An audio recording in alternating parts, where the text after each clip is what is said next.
What kind of town lets a child freeze in silence, close enough to hear the animals breathing? That question did not arrive as words when Samuel Carter opened the barn door before dawn. It arrived as a shock that cut through his chest when he saw the small shape collapsed beside the feed trough. Thin arms wrapped around herself, lips blue, fingers trembling as she dragged a handful of oats to her mouth like something learned from desperation, not hunger alone. The winter had been cruel for weeks, wind scouring the plains, snow hardened into knives, and Sam had learned to move through mornings without thinking, because thinking led back to the memory he kept buried, the sound of his daughter's cough 4 winters earlier, the way the house had gone quiet after. He stood there now, breath fogging the air, boots frozen to the ground, and the world narrowed to the girl on the dirt floor. She was barefoot. Her feet were raw and pale, skin mottled and stiff, the kind of cold that steals sensation before it steals life. When she looked up at him, fear flickered, not surprise, as if being found was just another danger to weigh. Sam dropped to one knee, slow, careful, making himself smaller, and spoke in a voice he had not used in years, gentle but steady. The girl did not answer. She tried to stand, failed, and bit down on a sob she refused to release. That refusal told him more than words could. He shrugged out of his coat and wrapped it around her shoulders, felt how light she was, how wrong it felt to lift a child who weighed less than the hay bales stacked behind them. He made a choice then, the kind that doesn't announce itself as brave or foolish, only final. He lifted her and carried her out of the barn, snow crunching under his boots, the house waiting like a witness he had never planned to invite. Inside, the stove was still warm from the night before. Sam set the girl on a chair and knelt again, hands shaking as he poured warm water. Not hot, never hot, remembering enough to know the danger. He spoke as he worked, naming simple things, the kettle, the fire, the table, as if anchoring her to the room would keep her here.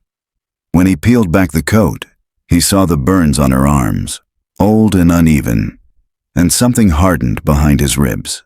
She flinched when his fingers brushed her skin, but she did not pull away. That too was a kind of courage. He wrapped her feet, fed her spoonfuls of broth, waited for color to return. It took time. Time stretched and bent, the way it does when a life hangs in the balance. Her name, when it finally came, was Anna. She said it like a secret she might have to take back.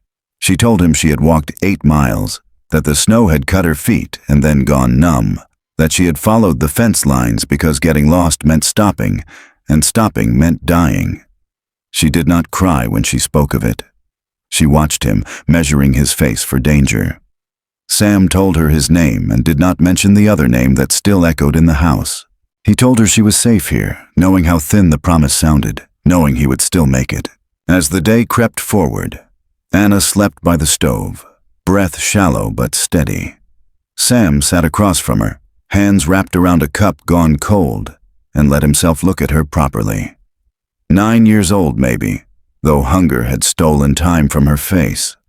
The burns again, the bruises half hidden. When she woke, she asked for food with shame in her voice, as if asking were a crime. He gave her bread and eggs and watched the way she ate too fast, then stopped herself, eyes darting, waiting for punishment that did not come. He told her to take her time. He told her she didn't owe him anything. He did not say why he meant it. The past did not wait long to announce itself. By afternoon, word reached Silver Creek that a girl was missing, that her uncle, Luther Reed, was looking for her. Sam heard it from the neighbor who rode up with a stiff smile and questions that came too easy. Sam answered carefully, truth without decoration, and watched the man ride away with doubt on his back. Anna heard the name and folded inward, hands clenching the blanket. She told Sam what Luther did when he was angry, how he locked her out, how fire left marks that never quite faded, how he talked about selling her like it was a plan already made. Sam listened. He did not interrupt. He did not tell her to forget. He told her she was believed. That night, the wind howled against the walls. and Sam lay awake in the chair by the stove, listening to Anna's breathing from the bed he had not slept in since before the house went quiet. He thought of the law, of towns that close ranks around men like Luther, of how thin his own standing was. He thought of the barn door opening again, of footsteps in the snow. Fear came, but it did not rule him. Something else had taken its place, a resolve shaped by loss and sharpened by the child sleeping under his roof. Before dawn, Anna woke screaming from a dream she would not explain. Sam was there before the sound finished tearing itself from her throat. He did not touch her until she nodded. When he did, it was careful, a hand on her shoulder, a presence that did not demand. Outside, the sky lightened, pale and unforgiving. Inside, something fragile held. Whatever came next, rumors, men, the weight of a town, had already been answered in the only way that mattered. Sam had opened a door and refused to close it. The child in the frozen barn was no longer alone, and the choice that bound them had already been made. The cabin settled into a careful rhythm over the next days, the kind built from small, deliberate acts that left no room for sudden harm. Sam rose before light to keep the fire fed, to warm water slowly, to prepare food that would not shock a starved body. Anna learned the sounds of the place, the pop of the stove, the groan of the floorboards, the wind threading through the chinks, and with each repetition her shoulders lowered a fraction. Healing came in inches. Her feet regained color and feeling, pain returning as a sign of life, and Sam took it as seriously as any warning. He rapped, checked, waited. He let silence do its work. Trust did not arrive with gratitude. It arrived with questions Anna did not ask aloud, with eyes that tracked Sam's hands whenever he moved too fast, with the way she slept curled tight against the wall as if the room itself might turn. When she spoke, it was measured. When she ate, she counted. When she laughed, once surprised by it, she slapped a hand over her mouth and stared at him, waiting for the cost. Sam learned to move through his own house like a guest, announcing himself, keeping his voice even. He learned what patience really meant, how it asked for more than kindness. The truth surfaced the way frost does, creeping back after a brief thaw. It came in fragments at first. A door locked from the outside, a plate taken away because she had eaten too slowly, the heat of a fire pressed too close, the smell of skin and smoke tangled together until they could not be separated. Sam listened without interruption. He did not say he understood. He said he was sorry. He said it should never have happened. When Anna tested him with the worst of it, watching for disbelief, he met her eyes and did not look away. Silver Creek did not share the cabin's restraint. Rumors thickened, carried on the same wind that scoured the valley. Some said the girl had always been trouble. Some said Sam had no right. Others said nothing, which was worse. Luther Reed's name moved through the town like a stain, accompanied by debts paid late and favors remembered. A man stopped Sam on the street and asked if he planned to return what wasn't his. Sam answered that a child was not property. The man smiled thinly and walked on. Anna heard more than Sam wanted her to. She stiffened whenever the door opened. She asked where the gun was kept and whether it was loaded. Sam answered honestly and showed her how the latch worked, how the window could be wedged. He did not pretend the world had become safe overnight. He told her what he could control and what he could not. He told her she had a say. That part mattered most. When Luther arrived in town, he did not come roaring. He came with smiles and stories, with a practiced concern that made some people nod. He said his niece was sick in the head. He said grief makes men do strange things. He said he only wanted his family back. Sam watched him from across the street and felt a cold clarity settle in. Luther's eyes slid past the words to the calculations beneath. Anna heard the name and went still, hands pressed flat to the table. Sam did not ask her to be brave. He asked her what she wanted. She said she did not want to go back. He told her she wouldn't. The hearing was set quickly, as if speed could substitute for care. Sam took Anna into town with a coat too big for her shoulders and boots borrowed from a neighbor who avoided his eyes. The room smelled of ink and old wood. Anna's legs trembled when she took the stand, and Sam felt a helplessness he had not known since he lost his daughter. He could not fight this for her. He could only be there. Anna spoke. Her voice shook, then steadied. She named the nights, the hunger, the threats spoken softly because they were meant to last. Luther laughed once, short and sharp, and called her a liar. The sound cut. The doctor's testimony followed, measured and precise, the map of harm laid out without drama.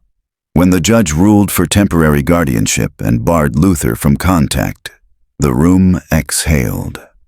Anna did not cry.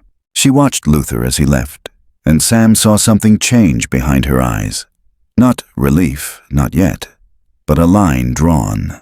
Back at the cabin, the past did not retreat. It tested the edges. A note appeared on the door one morning, folded neat, promising consequences. Anna burned it in the stove without asking. Sam did not stop her. He contacted the marshal and spoke to people who still owed him favors from another life. He did not tell Anna everything, but he told her enough. Secrets, he had learned, rot from the inside.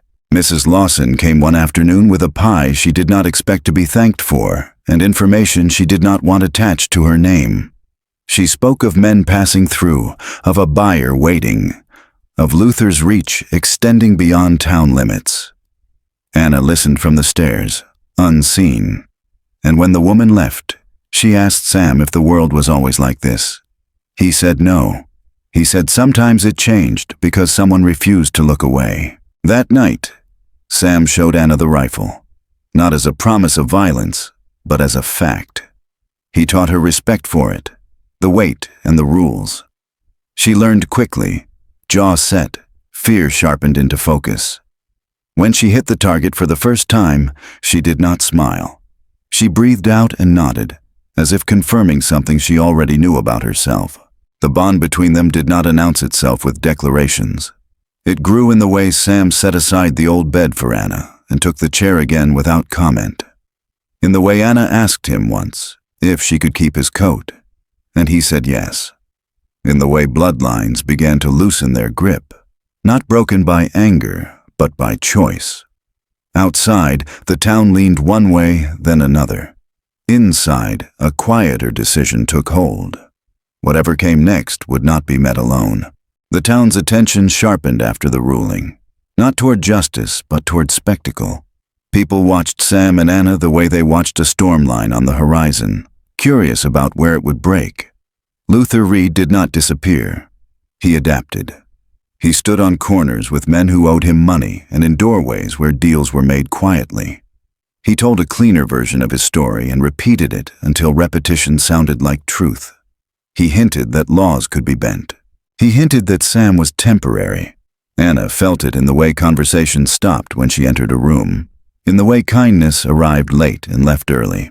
Sam refused to let fear dictate their days, but he planned like a man who knew better. He spoke to Marshal Collins in the back of the station, voices low, words chosen with care.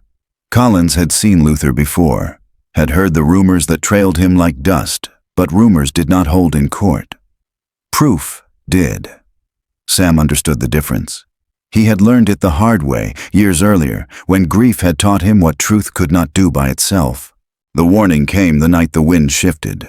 A rider stopped at the edge of Sam's land and did not dismount. He called Anna's name once, as if testing the sound. Sam stepped onto the porch with the rifle visible but lowered. The man delivered the message like a courtesy. There was a buyer, there would be money.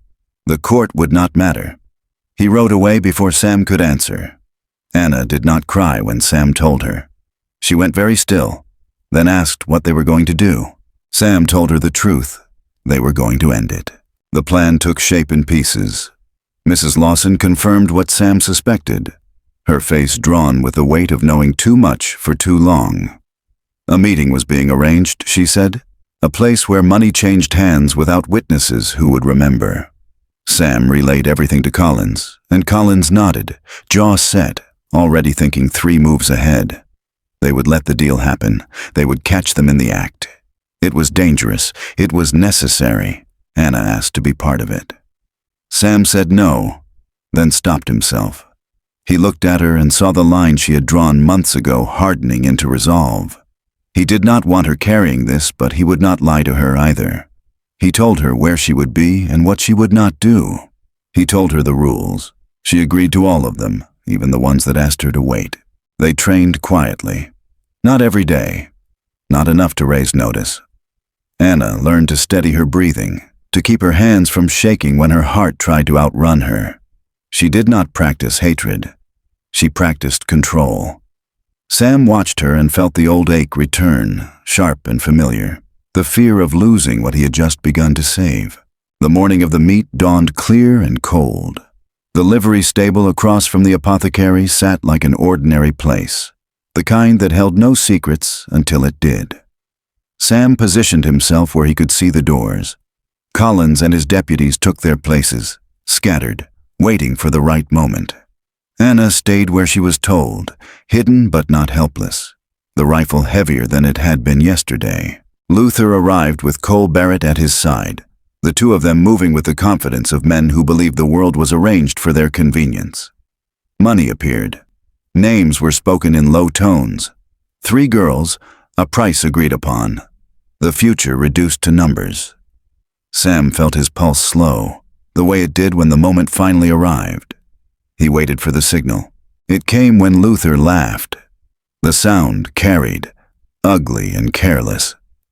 Collins stepped out, badge catching the light, voice clear and loud enough to cut through the room. The deputies followed. Cole reached for the door. Luther reached for Anna. The seconds collapsed into noise and motion. Anna brought the rifle up because she had been told to, because her body remembered what her mind tried to outrun. Luther lunged, rage stripping away the smile he wore for town. Sam crossed the space between them without thinking.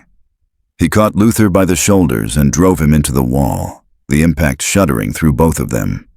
Luther swung wild. Sam held. He held until the deputies pulled Luther away, until the shouting turned into orders, until the danger had edges again. Anna did not lower the rifle until Sam said her name. When she did, her arms trembled. She did not collapse. She watched as Luther was cuffed, as Cole protested too loudly, as the money lay on the table like a confession. Something inside her loosened, not all the way, but enough to let air in. The aftermath moved faster than the months before it. Charges stacked up. Names surfaced. People who had been silent found their voices when silence no longer offered protection. The town gathered at Sam's place without being asked. Apologies awkward and sincere, promises uneven but real. Anna accepted what she could. She learned that forgiveness did not require forgetting. At the next hearing, the judge's voice was firm, the words final. Luther's rights were stripped away, his power reduced to paper and ink. Sam filed the petition he had carried folded in his coat for weeks, hands steady as he signed. He did not look at Anna when he did it, because this was not something to be performed.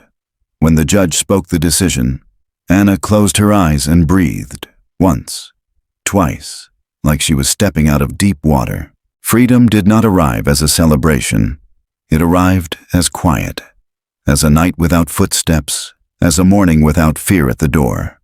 Sam and Anna sat together by the stove, neither speaking, both understanding that this was not the end of anything, only a turning. Outside, the town rearranged itself, old lines redrawn by necessity.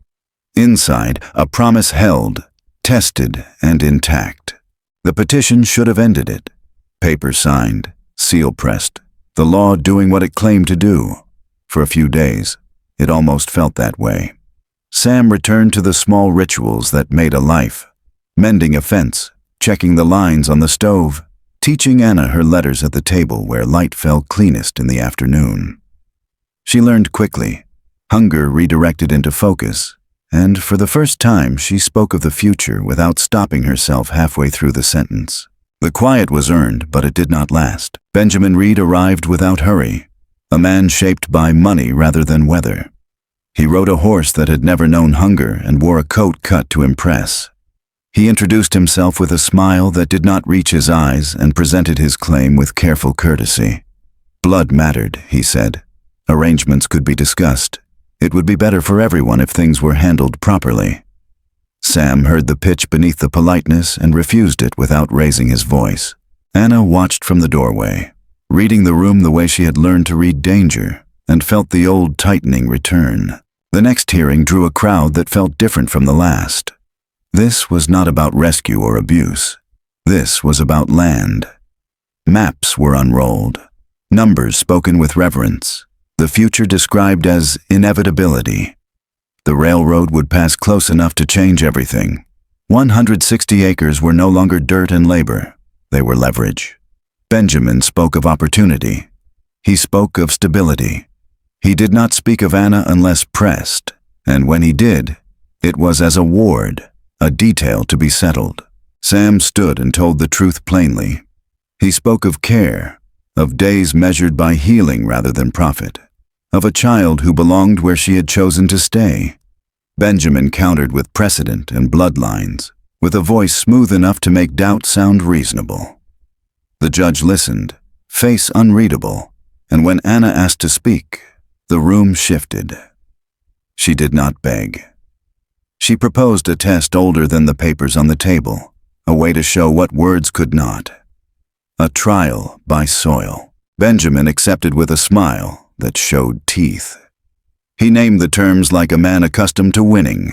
3 acres, plowed in a single day, by sunset. He called it tradition. He called it fair. Sam felt anger rise and pressed it down. The judge allowed it, the decision framed as choice, as agency. Anna nodded once. She did not look at Sam until they were outside. When she did, her face was set, not reckless, resolved. The field lay frozen at dawn, the earth stubborn and unwelcoming. The crowd gathered at the edges, some curious, some hopeful, some there to witness failure. Shadow stood restless at the harness, dark coat steaming in the cold. Anna moved with the practiced calm she had earned, checking straps, speaking low. Sam wanted to stop her. He wanted to carry this himself. He said nothing. He walked beside her to the line where the work would begin and told her he would be there when she needed him. She said she knew. The first pass tore at the ground and at her hands. The plow bit, resisted, yielded an inch at a time. The work was punishing, repetitive, honest. By mid-morning her breath burned and her arms shook. She did not look at the crowd. She watched the line ahead and the horse she trusted. Shadow responded to her voice, steadying when she faltered, surging when she asked. Sam matched her pace along the edge, offering water, offering nothing else. By noon, doubt spread like shade. Benjamin stood apart, checking his watch, confidence intact. Anna stumbled once and caught herself, jaw tight. She did not cry. She did not quit. The sun climbed, then began its slow descent. The earth gave less with each pass, clods breaking stubbornly, progress measured and cruel. Sam saw the cost written in her posture and felt the ache of it in his own bones. He spoke when she needed him to. A word, a reminder, never a command. Late afternoon brought pain sharp enough to steal focus. Anna's hands blistered, split. Her legs threatened to fold. The crowd murmured. Someone laughed and was shushed. Sam stepped forward when she swayed, caught her elbow, and she leaned into him for a breath that felt like permission. Then she straightened and returned to the line. The field narrowed. The light softened. Time pressed close. The last acre was a trial within the trial. Shadow snorted, muscles quivering, and Anna rested her forehead against the horse's neck for a count of 3. She whispered something Sam could not hear. When she stepped back into place, something quiet and fierce settled over her. The plow cut, the earth broke, the line held. The sun touched the horizon as the final pass ended. Anna took 2 steps and collapsed, the work done not because the body allowed it, but because the will had demanded it. Sam was there before she hit the ground, lowering her carefully, holding her as the field lay open behind them, undeniable. The crowd went silent. Benjamin stared at the land as if it had betrayed him. The judge spoke after, voice carrying over the field. The words simple and final. The claim was withdrawn. Papers were signed with hands that shook. Benjamin did not look at Anna when he turned away. Sam lifted her, and she clung to him without shame. Breath ragged, eyes closed, the weight of the day finally permitted to land. Later, as dusk settled and the crowd dispersed, Sam walked the edge of the field alone. The furrows caught the last light, proof etched into soil. He understood then what the trial had demanded and what it had given. Belonging was not inherited. It was earned, defended, chosen. And Anna, asleep in the house behind him, had claimed it with everything she had left. The days after the field emptied themselves slowly, like a body learning how to rest after long pain. Anna slept for nearly a full day, drifting in and out while Sam kept watch from the chair by the bed, counting breaths the way he once had with another child, long ago. When she woke, the soreness was deep and honest, a reminder rather than a threat. Her hands were bandaged, her muscles stiff, but her eyes were clear. She asked first about Shadow, then about the land. Sam answered both questions before she had to ask the third. It was over. The claim was gone. No one was coming to take her away. Healing did not move in a straight line. Some nights Anna woke from dreams that left her shaking, the past returning without warning, sharp and specific. Sam learned not to rush those moments. He learned to sit on the edge of the bed, to let silence do its work, to remind her where she was without asking her to explain where she had been. Other days were lighter. She laughed more freely, tested the edges of safety, argued about chores and lessons like any other child. Those arguments mattered. They were proof. The town adjusted around them. People brought food without speeches, offered help without conditions. A few avoided the place entirely, unwilling to face their own hesitation from before. Sam did not chase apologies. He accepted what was useful and left the rest. When the final papers arrived confirming the adoption, he read them once and put them away. He did not frame them. The truth they represented was already lived. Spring came in careful stages. The ground softened. The furrows from the trial settled into rows that promised a future. Anna took to the work with a seriousness that bordered on joy, learning the rhythms of planting and care, understanding that growth asked for patience more than force. Shadow remained close, no longer wild, not tame either, but bound by trust. Sam watched the two of them and felt the old ache shift, not disappearing, but changing shape. Loss did not vanish. It made room. The letter arrived on a day that felt ordinary. No return address. The handwriting tight and familiar. Anna read it once, face blank, then folded it carefully. Sam did not ask to see it. He asked what she wanted to do. She carried it to the stove and fed it to the fire, watching until it was ash. The act was quiet, final. When she turned back, something had lifted. Not everything. Enough. Jacob came later, thin and wary, brought by a woman who had heard what the place had become. Sam hesitated only long enough to ask Anna. She looked at the boy, saw herself in the way he stood ready to bolt, and nodded. She showed him the rules the way Sam had shown her, where the water was, how to ask for more, what would never happen here. Teaching steadied her. Protecting did not harden her. It grounded her. A year passed. The land answered their work. The house filled with sound, boots by the door, pages turning, a child singing without knowing she was heard. Anna learned her full name and chose to use it, not as a rejection of the past, but as a marker of where she stood now. Sam watched her become herself without trying to direct the shape of it. That was love, he understood. The kind that crossed the boundary between holding on and letting go. On a late summer evening, the light stretched long and forgiving. Anna stood at the edge of the field, Jacob beside her, Shadow grazing close. Sam joined them without speaking. The past did not disappear in moments like this. It softened, receded, its sharpest edges dulled by repetition of safety. Anna leaned against Sam's arm, not for balance, but because she could. He rested his hand on her shoulder and felt the future settle, imperfect and real. They went inside as the sky darkened, the house warm, the night quiet. Survival had brought them here. Choice would carry them forward.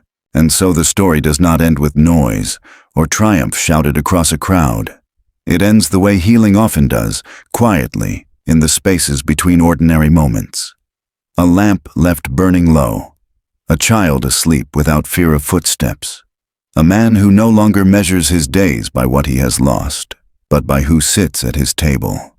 The land outside rests, holding the memory of what was demanded and what was given in return. It does not judge. It simply remains. Anna will remember what happened to her. She will carry it in ways she does not yet have words for. But she will also remember this: hands that did not hurt, a voice that did not lie, a place that did not ask her to earn the right to exist. Sam will remember too. Grief does not vanish. It changes its work.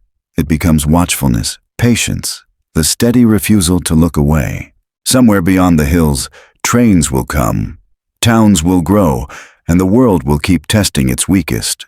But here, on this patch of soil, something has already been proven. Freedom is not granted once. It is chosen again and again, in small, stubborn acts of care. The fire dims, the night deepens, and the future, uncertain but no longer empty, waits. End of article. Good night.